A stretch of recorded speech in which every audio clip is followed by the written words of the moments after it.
can you leave your corporate life and still make money? I don't know. Can Geico save you over 50% on car insurance? The answer might be yes. In this video, all jokes aside, we're gonna dive into it and talk about how you can make money outside of your corporate life.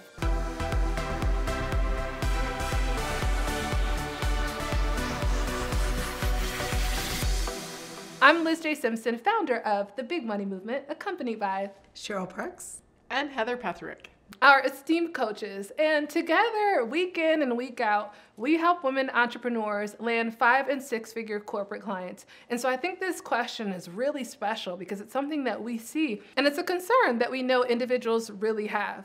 So, I mean, in short, yes, there's opportunity, right? There's so much opportunity, so much opportunity. I think part of the fear behind this question, like corporate job, you show up, you do your job, you get paid. It's a very secure, very finite formula. But when an individual is looking at leaving corporate, suddenly that security, it's a rug that gets pulled out from under them. And there's a fear that wells up. Can I really make it on my own, right? Am I going to, become homeless if I leave my secure corporate paycheck? So it's a legitimate fear and one that I don't want to minimize, but the opportunity has never been better, in my opinion, for women in business. 100%. Do you agree, Cheryl? I 100% agree. I think that the opportunity now is, it's never been this way before. I think that corporate America is realizing they need to be a lot more nimble than they have been. And look at small business owners and expertise and deep expertise as being the way to get them to desired outcomes. And if you can work, connecting with a small business owner, a consultant, a team that can get you to your desired outcomes faster than your own team can. If you can do that, that's what it's about. So I think the opportunity is huge right now. When we talk about leaving your corporate life, clearly there are infinite possibilities for what you could do, right? Like, this is such a broad, large topic to tackle. It makes me think of the quadrant that we have, though. We talk about, for the women we serve who are looking to serve corporate, they're wanting to leave corporate and then serve corporate. And we talk about this quadrant of, you could be a freelancer, right? You could be a consultant, you can step into a CEO role, and you can also plan for an exit. And so to break this down, to make sense of it, when I think of a freelancer, to your point, corporate is looking for more ways to be nimble and to adapt to our new present state of work.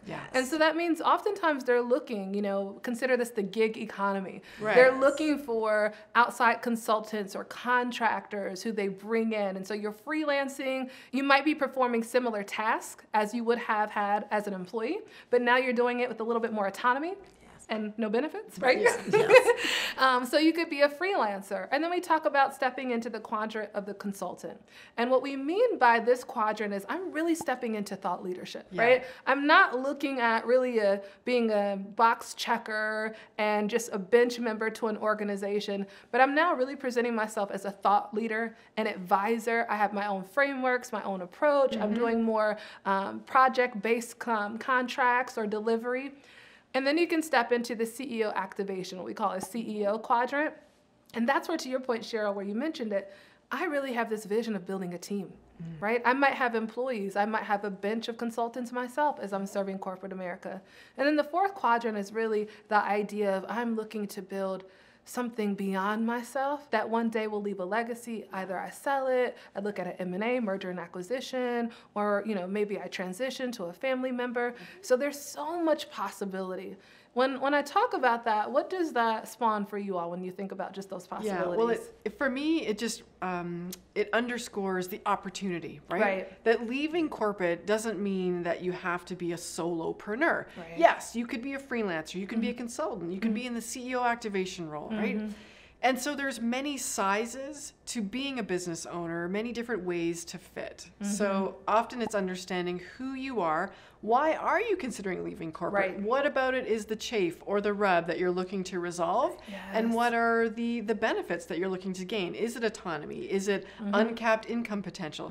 These are some of the considerations. So it's not just a big question of can you leave corporate and make money, but if you are thinking about leaving corporate, what is the best right fit and next step for you. And it may evolve over time. You may start as a consultant, and then over time with success and validation and market share capture, you may find yourself in the CEO activation role, and maybe originally you didn't ever see that as possible.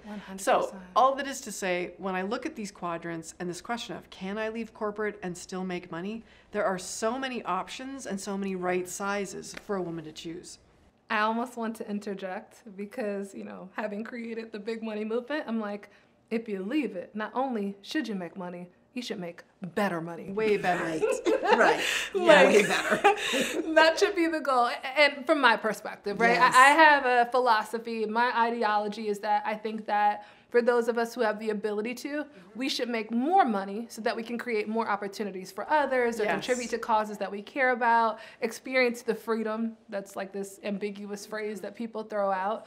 So I do believe that you should make more money, but also this idea of your desired lifestyle. Do you want to talk about, like, not only is it about making money, but like, how can you leave corporate and create a desired lifestyle for yourself?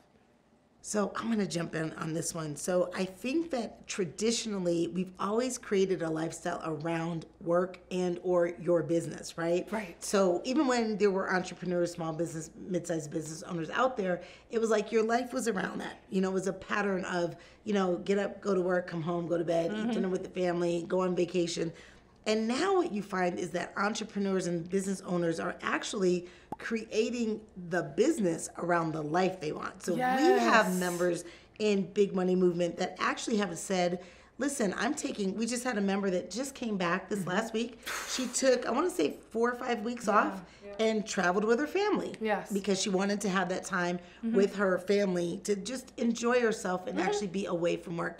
There's another member that actually loved the fact that she takes from mid-November all the way through February 1st off. And she knows I am working about 10 months out of the year. Yeah. She squeezes it in. I'm going to say squeezes it in because I don't think it's magic, nor do I think it's easy. Yeah. But she has her entire 10 months planned out. She tracks her revenue, so she understands if she's going to meet her goals for the year. And then she's able to take her solid 2 to 2.5 months off. Yeah.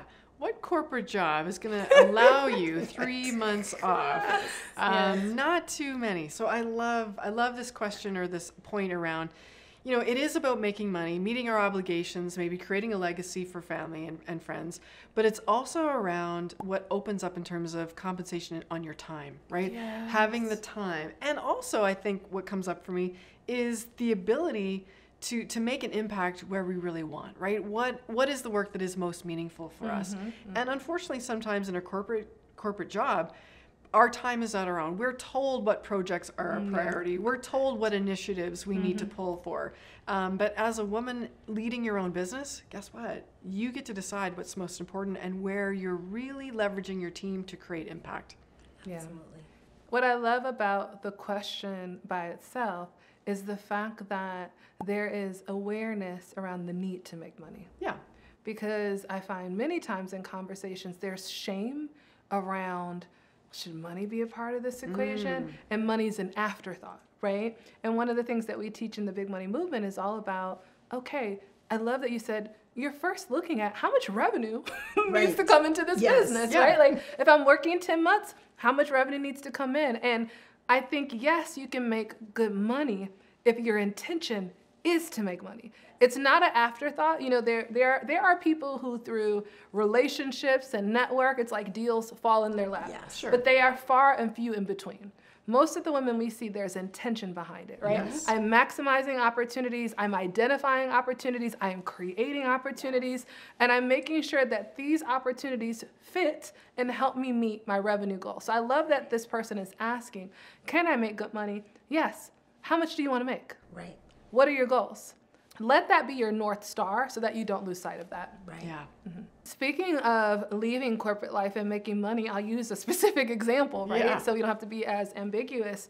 So with the Big Money Movement, we had a client in the Big Money Movement who had a multi-six-figure corporate career, right? So this is someone who, by leaving corporate, she's leaving a lot of compensation on the table. And it was, how do I replace this compensation?